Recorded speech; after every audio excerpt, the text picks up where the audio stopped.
Well, in its final report just out, the Inyo County Grand Jury failed to get any answers from District Attorney Art Millay on allegations that he improperly released confidential documents on his political opponent prior to the June 2010 election.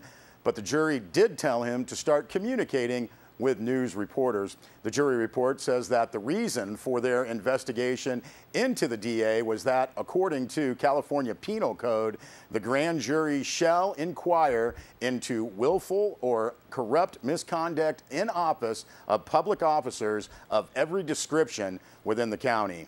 Bennett Kessler filed this report. Now, in days before the 2010 election, former Assistant DA Mark Johnson had contacted a reporter at Sierra Wave Media and offered to release unflattering documents from the DA's office on Millay's political opponent, Gerard Harvey. Now, Johnson was placed on administrative leave for releasing the documents. He then admitted under oath in a 2011 murder trial that this document release led to his early retirement. He also testified that DA Millay knew about the document release and, quote, authorized it, end quote. Now, the documents released on DA candidate Gerard Harvey were allegations in part which did not lead to any criminal charges or convictions. Some of the documents were deemed confidential, and at the time, DA Millay refused to comment. He also apparently refused to comment much to the grand jury. The jury addressed the release of information about Millay's political opponent, including Millay's knowledge of such a release.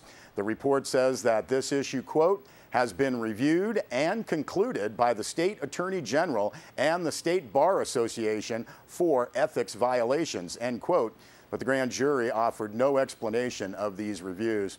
The Inyo County Grand Jury reported that, quote, the district attorney would not discuss what he expressed was an internal personnel issue regarding the release of information by someone in his office and his advanced knowledge of said release about a DA's elections opponent. It is unknown if the jury interviewed anyone else on this matter, nor why they did not compel the DA to respond to allegations of improper behavior.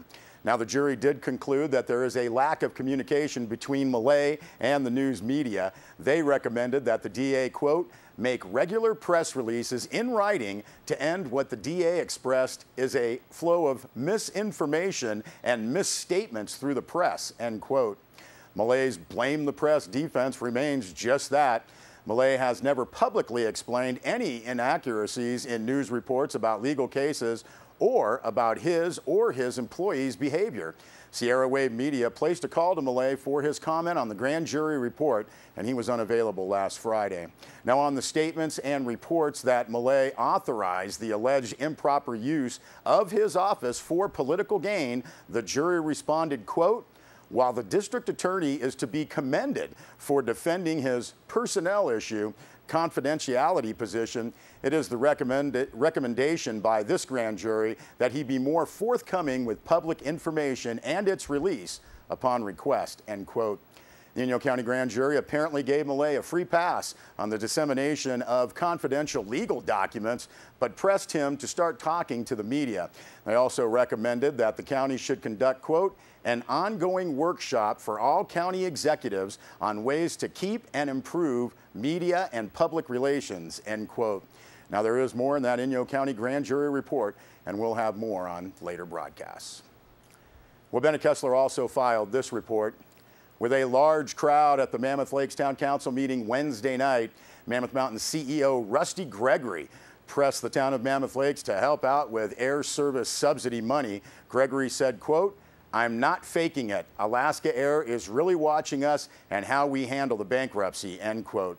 Gregory called the air service basic infrastructure. The CEO, just out of that rough public meeting in June Lake the night before, said, quote, people are watching this vote and whether the community is behind it.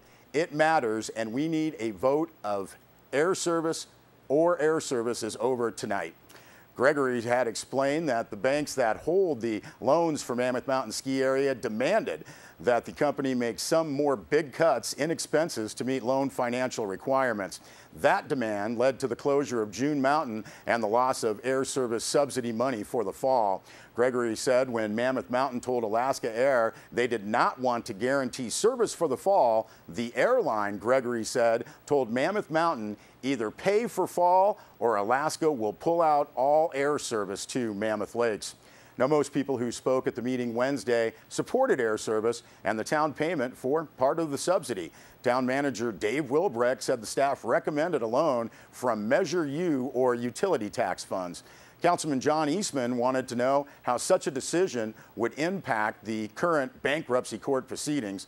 Town attorney Andy Morris said the court could not touch special tax money like Measure U. It's not available for settlement, he said. Now, business owner Tom Cage pointed to return on investment $325,000 for Air Service subsidy in exchange for $1 million from the FAA due to more than 10,000 enplanements every year and a lot more in tax dollars from those who fly into town, said Tom Cage, quote, "It's probably 4 times the investment," end quote. Now, others spoke of the critical nature of Air Service for Mammoth as a tourist town and as a home for locals. Now, Supervisor Bing Hunt of Mammoth was asked if Mono County would help with subsidy money. He chastised the council for trying to use Measure U money, said he supported Air Service, but told the council to get back to basics. Hunt said the county has not voted on its budget yet and faces big money problems too. Now, later, Tom Cage stood up again to loudly accuse Hunt of failure to support Air Service. Cage said to Hunt, "I'm appalled you don't think there's enough benefit to at least say you will fight for some level of air service. I am appalled," shouted Cage, "that you are telling us to get back to basics. How dare you?" Now, Ward Jones, developer and motel owner, said he invested in Mammoth in large part because Air Service was on the way. Jones said, quote, "The decision you make tonight is being watched very closely. You are under the microscope like you wouldn't believe." Now, Mammoth Lakes Town Council members basically said there was no other money to use. Air Service is critical, and the time is now. Joe Bacon made a motion to approve a resolution for a loan from Measure U to the town of Mammoth Lakes to be paid back next fiscal year or July 1st of 2013. Michael Raimondo seconded the motion, and the vote was unanimous. Well, 2 men were arrested last week on child endangerment charges, and this is according to a press release from the Mono County Sheriff's Department. On Friday, July 13th at approximately 8:20 in the morning, the California Highway Patrol Dispatch Center notified Mono County Sheriff's Department of a possible child abduction that had just occurred in the Bishop area. A caller told the CHP that 2 white males just placed a young female juvenile into the cargo area of a tractor trailer and proceeded northbound on Highway 395.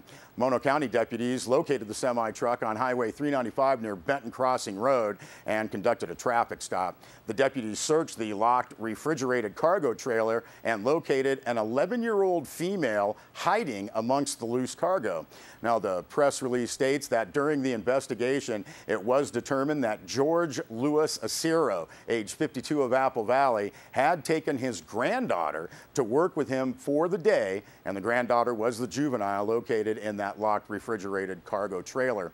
Now, while in Bishop, Acero picked up Jason Ray Jernigan, age 33 of Bishop, at which time they placed the female juvenile into the refrigerated cargo trailer and locked it prior to proceeding northbound out of the Bishop area. The press release states that both Acero and Jernigan were placed under arrest for child endangerment and transported and booked into the Mono County Jail without incident. This case will be forwarded to the Mono County District Attorney's Office. The juvenile was released to Mono County Child Protective Services, which reunited the juvenile with her mother. We'll be back with more news.